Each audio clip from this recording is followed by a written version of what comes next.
Well, I started queuing at 1 o'clock this morning.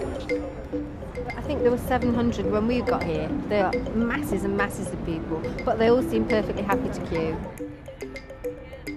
So cold, I think all of our toes have given up completely. Yeah. The ice was frozen on the fountains in Trafalgar Square. Yep. That's how cold it is.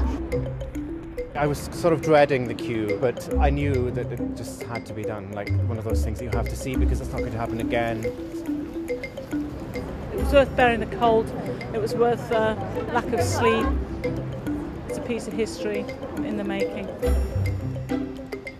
There are a lot of people who go to exhibitions like this almost as a sort of pilgrimage to make contact with a genius from the past.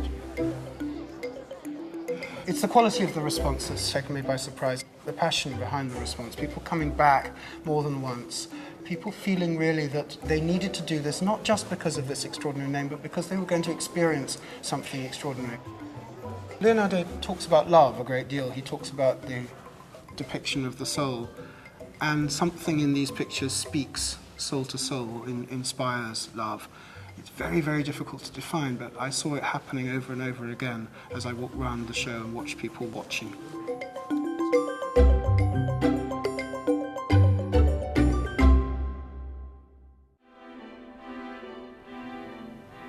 It's the end of a journey that started with conversations 5 years ago. It's been a long process, and a process, I suppose, of learning all the way through. For us, over the last 3 months, living with these works together in one space, we have learned a great deal. There's a magic that all of a sudden happens when works start talking to each other. One of the highlights of the exhibition was the juxtaposition of the two versions of the Virgin of the Rocks, and we're very fortunate because until a few months before the exhibition we didn't know that we would have the Louvre Virgin here in London. It's really hard to convey how special the moment was when we had the two pictures in the gallery space. As far as we can surmise, we had an opportunity to see these two pictures together that even Leonardo didn't have. It was interesting to see the similarities and the differences. That's the kind of core of it, because you see most of a painterly career in terms of evolution of how you apply paint, how you think about color, how you handle light. But here you have that within a composition that's relatively identical.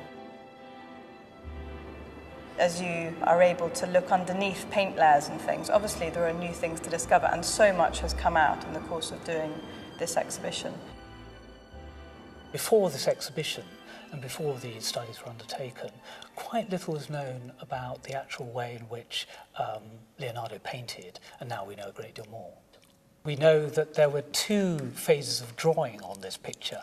In fact, it went through a radical transformation from an earlier design to the design that you now see.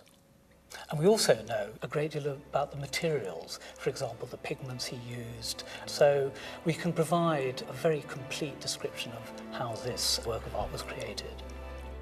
And I think we have also learned a great deal about how he was working with his workshop, how he collaborated with his students. For example, the best one, Giovanni Antonio Boltraffio, who was really the most skillful follower and pupil of the Leonardo during his first period in Milan. Actually, is a little bit a rediscovery in the show. Now many people know something more about this great painter from Milan. One painting there where the consensus is, I think, beginning to emerge that Leonardo had the basic idea. Leonardo made perhaps 1 or 2 drawings.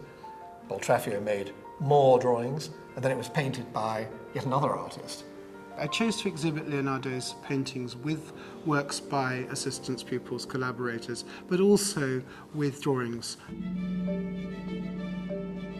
This has been really a unique opportunity to bring together pretty much all of the related drawings by Leonardo for the Last Supper. One of the things we really wanted to do was to be able to show the public, if you like, the process of Leonardo's thinking. The way he started with very rapid, very quick preparatory sketches, and then what happens in the final painting, which our copy shows, is Leonardo created this very choreographed, dramatic composition. So many other things he was interested in. like the psychology of vision or the nature of optics, the character of light. All of these things had an impact on his painting. And this exhibition wants to put the painting back into the centre of things.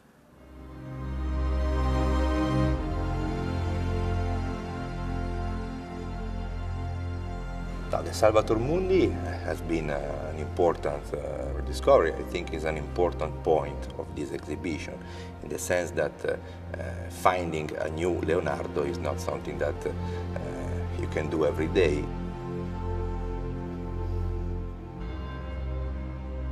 All of us at the National Gallery thought very hard indeed about including the Salvator Mundi in the exhibition. Obviously it's a picture that has only just been attributed to Leonardo and it's in private hands. We felt in the end that the case for its attribution to Leonardo was sufficiently strong for this to be the moment where we would put it together with other works to see how people felt. That one's pretty incredible, to see that, you know, and know that unlike the others that have been in museums and in collections and people have seen for, you know, hundreds of years, this one was thought lost and it's only now being seen. That's a pretty neat feeling.